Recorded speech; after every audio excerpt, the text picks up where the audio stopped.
Hello అండి, welcome back to Shailaja blogs. నేను మీ శైలజ. ఈరోజు మన బ్లాగ్ వచ్చేసి ఆడవాళ్ళకి నగలు అంటే ఎవరికి ఇష్టం ఉండదు చెప్పండి. అలాగే మన చిన్నప్పటి నుంచి అందరూ కూడా ఏడువారాల నగలు ఏడువారాల నగలు అని చెప్పుకోవడం వింటూ ఉండేవాళ్ళం.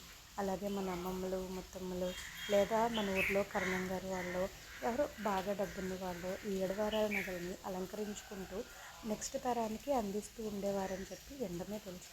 కానీ ఇప్పుడు చిన్న చిన్న సింపుల్ బడ్జెట్లోనే ప్రతి ఒక్కరు ఏడువారాల నగలు మెయింటైన్ చేయొచ్చు. నా ఒకే ఒక్క థీమ్ తోటి నేను ఈ బ్లాక్ బీడ్స్ కాన్సెప్ట్ని తీసుకొచ్చేసానండి. సో ఈ బ్లాక్ బీడ్స్లో ఒక్కటే చైన్కి 7 డిఫరెంట్ లాకెట్స్ని పెట్టుకుని మనం 7 రోజులకి ఏడువారాల నగల్ని ప్రిపేర్ చేసేసుకోవచ్చు.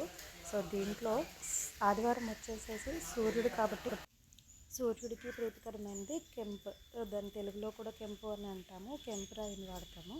అలాగే సోమవారం వచ్చేసి మండే చంద్రునికి పర్ల్ లేదా ముత్యాన్ని వాడతారు. మంగళవారం వచ్చేసి పగడం అండి, కుజుడికి ప్రీతికరమైనది, దీన్ని మనం కోరల్ అని కూడా అంటాము ఇంగ్లీష్లో. అండ్ బుధవారం వచ్చేసి ఎమరాల్డ్ గ్రీన్ అనమాట, ఆకుపచ్చ రాయి. అలాగే గురువారం వచ్చేసి బృహస్పతికి కనకపుష్యరాగం అంటారు, దీన్ని ఎల్లో సఫైర్ కింద ఇంగ్లీష్లో పిలుస్తూ ఉంటారు. అండ్ శుక్రవారం వచ్చేసి డైమండ్ అండి, వజ్రము.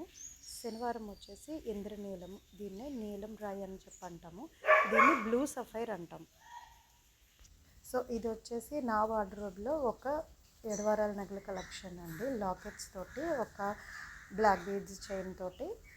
అండ్ ఇంకా చాలా కలెక్షన్ ఉంది, అది నేను మీకు కమింగ్ అప్ వీడియోస్లో అప్లోడ్ చేస్తాను. మీకు కనుక ఈ వీడియో నచ్చినట్లయితే తప్పకుండా లైక్ చేసి అలాగే మీ ఫ్రెండ్స్ అండ్ ఫ్యామిలీ మెంబర్స్కి ఈ రీల్ని షేర్ చేయండి. ఇప్పటివరకు ఇంకా ఎవరైనా కనుక ఈ రీల్ని సబ్స్క్రైబ్ చేసుకోకపోతే వెంటనే సబ్స్క్రైబ్ చేసుకోండి. Thank you.